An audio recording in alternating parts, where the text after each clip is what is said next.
yes it is, I am wonderful, I am so happy that we meet, you look exactly the same, as beautiful as ever।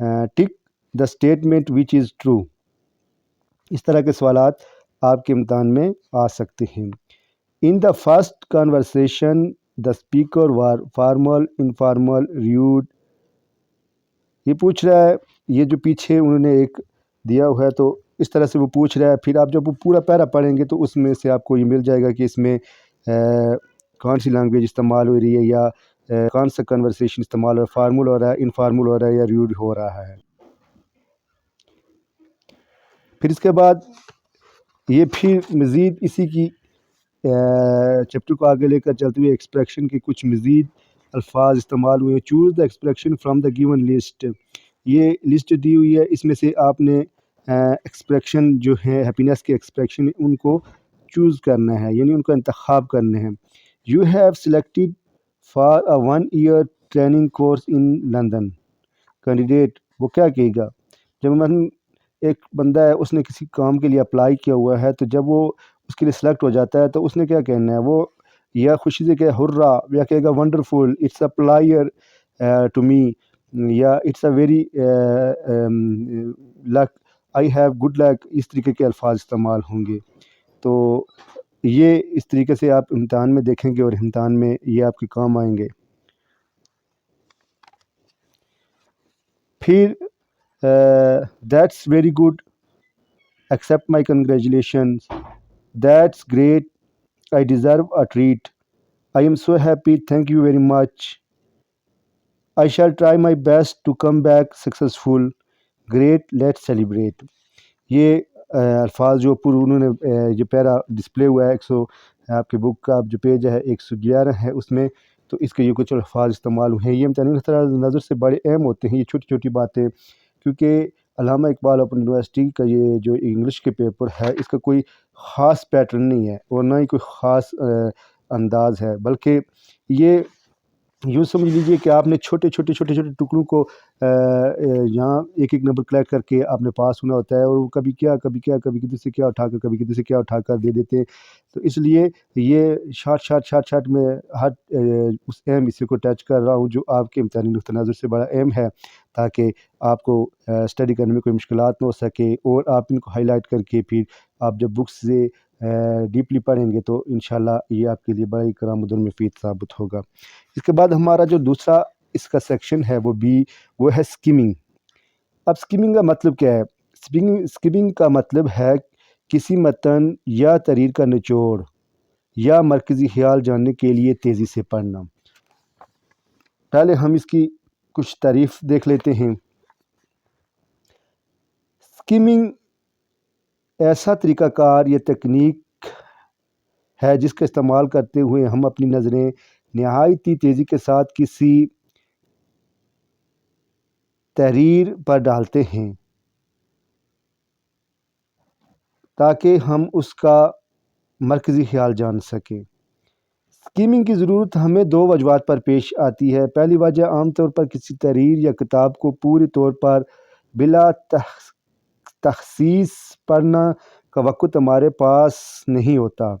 ایسے میں ہم تفصیل میں جائے بغیر کسی متن کی اہم باتیں یا مرکزی خیال جاننا چاہتے ہیں. یہ ہو گیا اس کا پہلا وجہ.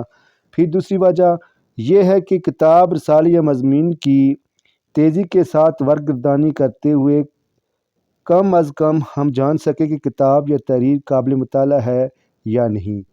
تو یہ 2 وجوہات اسکیمنگ کے لیے ہوتی ہیں.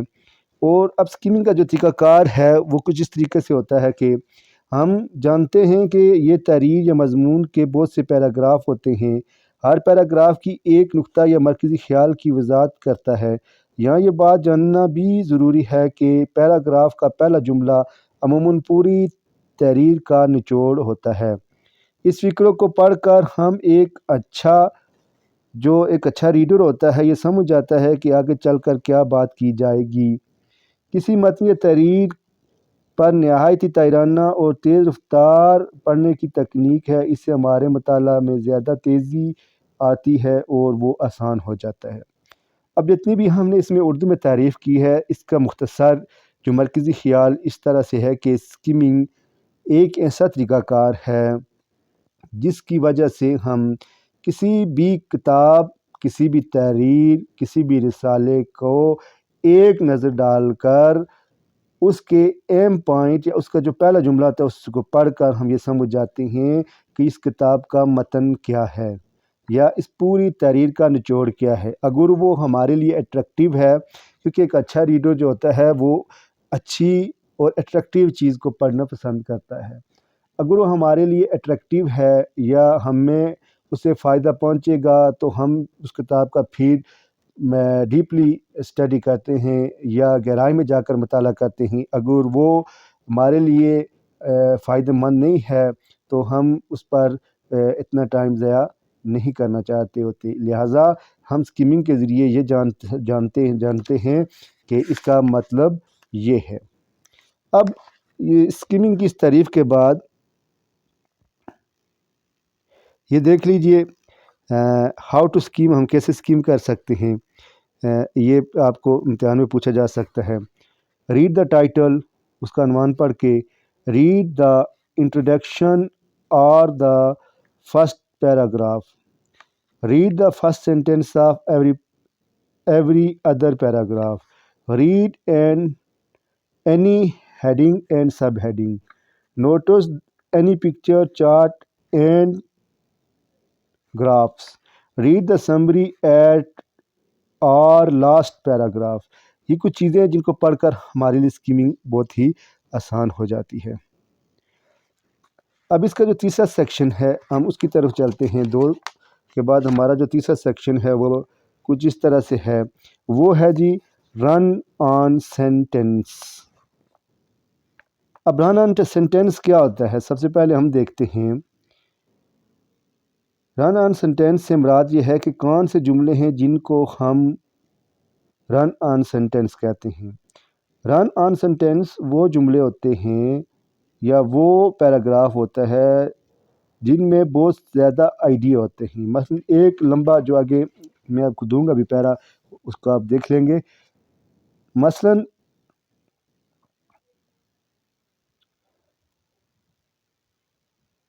ایک پیراگراف ہے جس میں بہت سے آئیڈیے ہیں لیکن اس میں پنکچویشن کا استعمال نہیں ہوتا۔ اب رن آن سینٹینس سے مراد یہ ہے کہ ایک لمبا پیراگراف جو بغیر کسی قواعد کے لکھا جا رہا ہو، جس میں پنکچویشن کا استعمال نہیں ہو رہا، تو اس کو ہم رن آن سینٹینس کہیں گے۔ جب بھی ہم انگریزی سیکھتے ہیں تو لمبے لمبے جملے سیکھنے ہمارے لیے مشکل ہوتے ہیں۔ اس کے لیے مختلف طریقہ کار استعمال ہوتے ہیں جن میں پنکچویشن کا استعمال ہوتا ہے، وہ رن آن سینٹینس جملے ہوتے ہیں۔ اس میں ہم رن آن سینٹینس پڑھنا اور استعمال کرنا سیکھتے ہیں۔ یہ دیکھ لیجئے، یہ اس کا متن کا ترجمہ تھا۔ اب یہ دیکھ لیں، یہ آپ کے سامنے ایک پیرا دیا گیا ہے جس میں وہ کہہ رہے ہیں کہ دیکھ لیجئے رن آن سینٹینس کیا ہے۔ ہیئر از این ایگزامپل، یہاں ایک مثال ہے۔ I heard a lot of noise in the house. No one answered the bell. Run on sentence ہے یہ۔ اب جب اس کو کریکٹ کر کے لکھیں گے I heard a lot of noise in the house، پھر یہاں Cama but no one answered the bell full stop۔ پھر اس کے بعد اس کا نیکسٹ دیکھ لیتے ہیں۔ I saw a teacher who cared، یہ رن آن سینٹینس ہے، اور اس کا اگر کریکٹ کر کے لکھیں تو اس طرح ہوگا I saw a teacher full stop who cares سوالیہ نشان، ٹھیک ہے۔ پھر you might be thinking what is a sentence؟ A sentence consists of 3 things۔ آپ سوچ رہے ہوں کہ سینٹینس کیا ہوتا ہے؟ سینٹینس 3 چیزوں پر مشتمل ہوتا ہے، سبجیکٹ، ورب اور کمپلیٹ آئیڈیا۔ اب سبجیکٹ کیا ہوتا ہے؟ فاعل ہوتا ہے، کام کرنے والا۔ دا پرسن، پلیس اور تھنگ پرفارمنگ اور ڈوئنگ دا ایکشن، جو کام کرنے والا ہے اس کو ہم سبجیکٹ کہتے ہیں۔ ورب، فعل، دا ایکشن یعنی فعل جو کام ہو رہا ہے۔ کمپلیٹ آئیڈیا، اس کو مفعول بھی کہتے ہیں، جس پر کام ہو رہا ہوتا ہے۔ The reader is not left writing from another word, یہ یہاں تک یقیناً آپ سمجھ گئے ہوں گے. سبجیکٹ ہی, ورب رینگ اور complete. It is a complete idea. Yes. He rang the bell. یہ آپ کے سامنے جملہ ہے. ہی rang the bell. He file رینگ ورب بیل آبجیکٹ. اس کو آپ آبجیکٹ بھی کہہ سکتے ہیں, مفعول. تو یقیناً یہاں تک آپ سمجھ گئے ہوں گے, کیونکہ یہ بھی امتحانی نقطہ نظر سے بڑا اہم ہے. یہ بھی آپ کے پیپر میں پوچھا جا سکتا ہے. سبجیکٹ آبجیکٹ اینڈ ورب یہ کیا ہوتے ہیں؟ اس کو آپ فعل فاعل اور مفعول کہتے ہیں. مثلاً کام کرنے والا, کام اور جس پر کام ہو رہا ہو.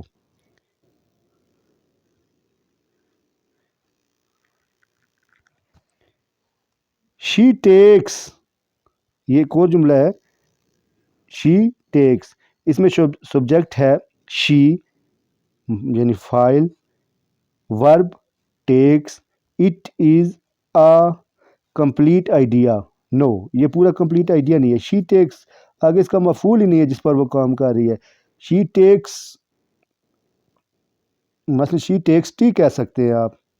تو اگر ٹی کے ساتھ لکھ دیں تو پھر یہ جا کے درست ہوگا, لیکن یہاں اس کو آپ انکمپلیٹ سمجھ لیجیے. اب ان دونوں جملوں کو آپ دیکھ لیجیے, ہی رینگ دا بیل اور شی ٹیکس. اس طرح دو جملے دے کر وہ آپ سے پوچھ سکتے ہیں کہ کیا یہ کمپلیٹ آئیڈیا ہے یا نہیں ہے. تو اگر آپ کو سبجیکٹ آبجیکٹ اور ورب کا پتہ ہوگا اور ان کا استعمال جانتے ہوں گے تو یقیناً یہ آپ اس کو حل کر سکیں گے, اور یوں آپ کا پیپر آسانی کے ساتھ حل ہو جائے گا.